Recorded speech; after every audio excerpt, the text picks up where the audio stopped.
Good morning student, my name is Ramandeep Kaur. ये lecture है आपका मैनेजरियल इकोनॉमिक्स का। आज हम अपने इस लेक्चर में जो हमने ओलिगोपोली मार्केट की टाइप्स की थी, मॉडर्न वर्जन किया था, उसमें हमने नॉन इंक्लूसिव कल किया था। आज हम करेंगे क्लूजन के बारे में, ठीक है जी, इक्विलिब्रियम अंडर क्लूजन। ठीक है, तो मॉडर्न इकोनॉमिस्ट, ठीक है, वो इस व्यू में थे कि इंडिपेंडेंट प्राइस डिटर्मिनेशन जो है वो एग्जिस्ट नहीं करती लॉन्ग पीरियड के लिए ओलिगोपोली में। ठीक है, इससे क्या हो जाती है, अनसर्टेनिटी होती है, इनसिक्योरिटी होती है।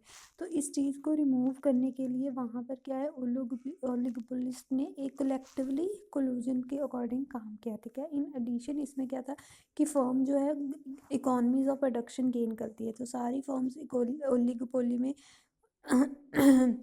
ये माना जाता है उनमें कि सारी फर्म क्या चाहती हैं कि उनके जो फर्म है उसका साइज़ लार्ज हो और जो कॉस्ट है वो मिनिमम हो, प्रोडक्शन की बहुत ही कम हो एज पर यूनिट, और तो और मैक्सिमम शेयर उनको मिले। ठीक है, ये मानते थे, ये उनकी टेंडेंसी होती थी ओलिगोपोलिस्ट मार्केट में। तो क्लूसिव ओलिगोपोली एक सिचुएशन होती है जहाँ पर फर्म एक पर्टिकुलर इंडस्ट्री में डिसाइड करती है कि वो इकट्ठे होकर एक सिंगल यूनिट बनाए ताकि उनको मैक्सिमम, है ना, पर्पस हो, मैक्सिमम अपने जॉइंट प्रॉफिट को मैक्सिमाइज कर सके और नेगोशिएट कर सके उनके बीच में, so as to share the market को शेयर करने के लिए। तो इसके लिए उन्होंने जो टाइप्स बनाई, ठीक है, कर्टल की, वो दो टाइप्स थी, the joint maximization cartel and the latter as the market sharing cartel. ठीक है, दो टाइप्स थी। तो there is another type of collusion, एक दूसरी टाइप थी कोलूजन की, वो थी leadership, which is based on agreement, tacit agreement पर वो बेस्ड थी। इसमें क्या होता था, एक फर्म एक्ट करती थी प्राइस लीडर एंड फिक्स करती थी प्राइस, ठीक है, प्रोडक्ट का, दूसरी फर्म्स को उस चीज़ को फॉलो करना पड़ता था। तो इस लीडरशिप में तीन टाइप्स होती थी, low cost firm, dominate firm and barometric firms. ठीक है, तो फर्स्ट इज कर्टल। कर्टल क्या होता है, कर्टल एक एसोसिएशन होती है, इंडिपेंडेंट फर्म होती है सेम इंडस्ट्री में। ठीक है, कर्टल जो है वो फॉलो करती है कॉमन पॉलिसीज जो प्राइस के साथ रिलेटेड होती है, आउटपुट के साथ, प्रॉफिट मैक्सिमाइजेशन के साथ एंड डिस्ट्रीब्यूशन ऑफ प्रोडक्ट, इन सब के साथ जो पॉलिसी है वो रिलेटेड होती है। कर्टल जो एक वॉलंटरी और कंपल्सरी होता है एंड ओपन और secret depending upon the policy. ठीक है, वो ओपन कर सकते हैं, सीक्रेट भी हो सकता है, ये डिपेंड करता है जो भी गवर्नमेंट की पॉलिसी है उसकी फॉर्मेशन के साथ। तो there are of many forms and use many devices in order to follow varied government policy depending upon the type of cartel. ठीक है, बहुत जो फॉर्म्स होती हैं, पॉलिसीज यूज़ करती है, वो डिपेंड करता है फर्म, है ना, किस टाइप का कर्टल लेती है। तो हम मेनली हमारे पास दो कर्टल्स होते हैं, जॉइंट प्रॉफिट मैक्सिमाइजेशन और परफेक्ट कर्टल और मार्केट शेयरिंग कर्टल।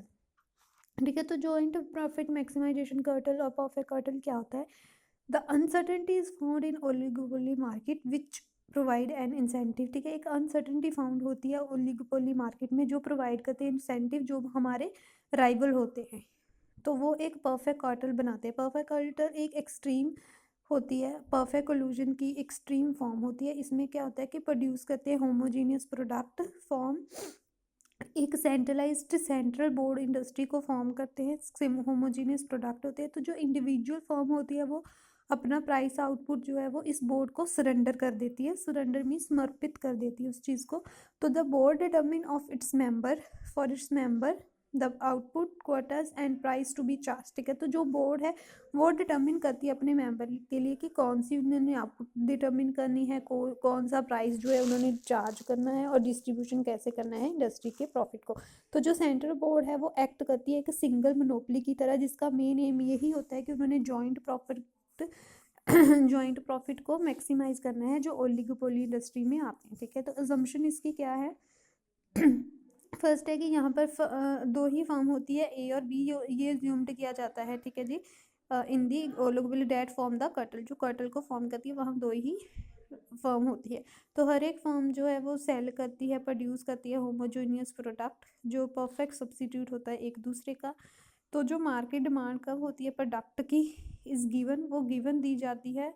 ठीक है, और कर्टल को उसके बारे में पता होता है। तो नंबर ऑफ बायर जो होते हैं वो लार्ज होते हैं, प्राइस ऑफ द प्रोडक्ट जो है वो डिटर्मिन करता है पॉलिसी ऑफ द कर्टल, और कर्टल एम होता है कि जॉइंट प्रॉफिट मैक्सिमाइजेशन की जा सके। ठीक है। तो जॉइंट प्रॉफिट मैक्सिमाइजेशन सोल्यूशन क्या है कि इस assumptions के अकॉर्डिंग तो जो मार्केट डिमांड कर्व है वो कोरिस्पॉन्ड करती है MR कर्व से। जॉइंट प्रॉफिट जो है वो तभी मैक्सिमाइज होंगे अगर MR जो है वो इक्वल होगी इंडस्ट्री की MC कर्व के अकॉर्डिंग, है ना।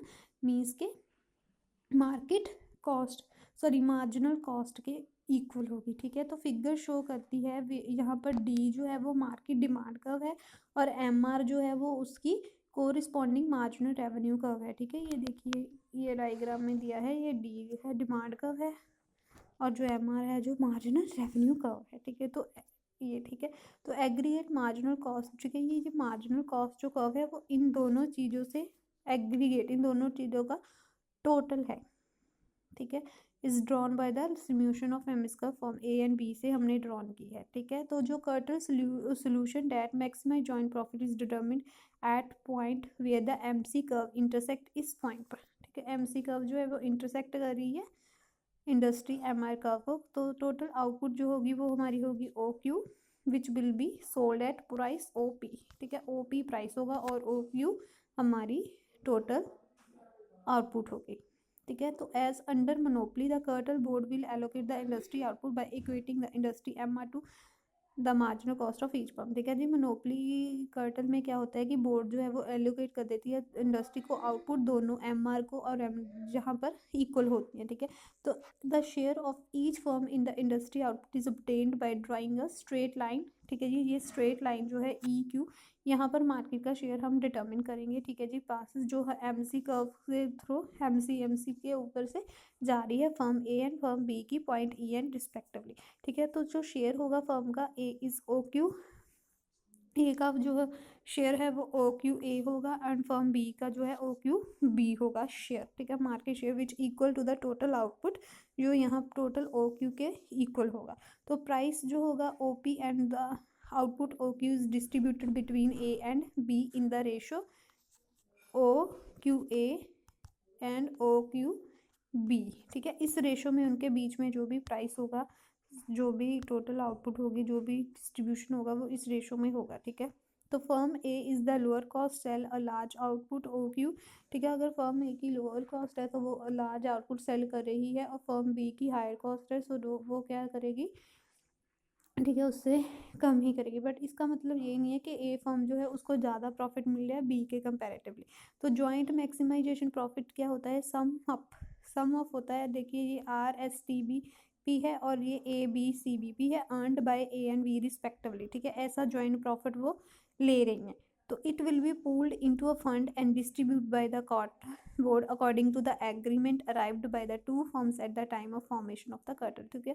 तो ये क्या होगा, डिस्ट्रीब्यूट कैसे किया जाएगा, बाय सेंट्रल बोर्ड अकॉर्ड, ठीक है। जो सेंट्रल नहीं कर्टल बोर्ड ने जो डिसाइड किया था एग्रीमेंट, जिसमें दोनों फर्म जो है वो एग्रीमेंट की थी उन्होंने जब उन्होंने कार्टल फॉर्म किया था, ठीक है। तो नेक्स्ट हमारे पास था market sharing cartel.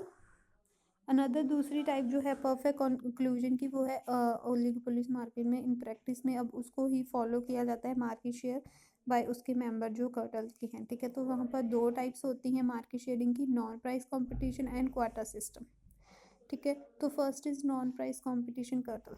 The non price competition agreement among oligopolist firm is a loose form of, ठीक है, ये एक लूज फॉर्म ऑफ कर्टल होती है। इस टाइप में क्या होता है कि जो लो कॉस्ट फर्म है उनको प्रेस किया जाता है लो प्राइस करें और जो हाई कॉस्ट होती है उनको हाई प्राइस के लिए प्रेस किया जाता है। बट अल्टीमेटली वो क्या करते हैं, एक एग्री पॉन करते हैं एक कॉमन प्राइस के जिसके नीचे वो अपना प्रोडक्ट सेल नहीं कर सकते, उसको उसी प्रोडक्ट पर सेल करना होता है।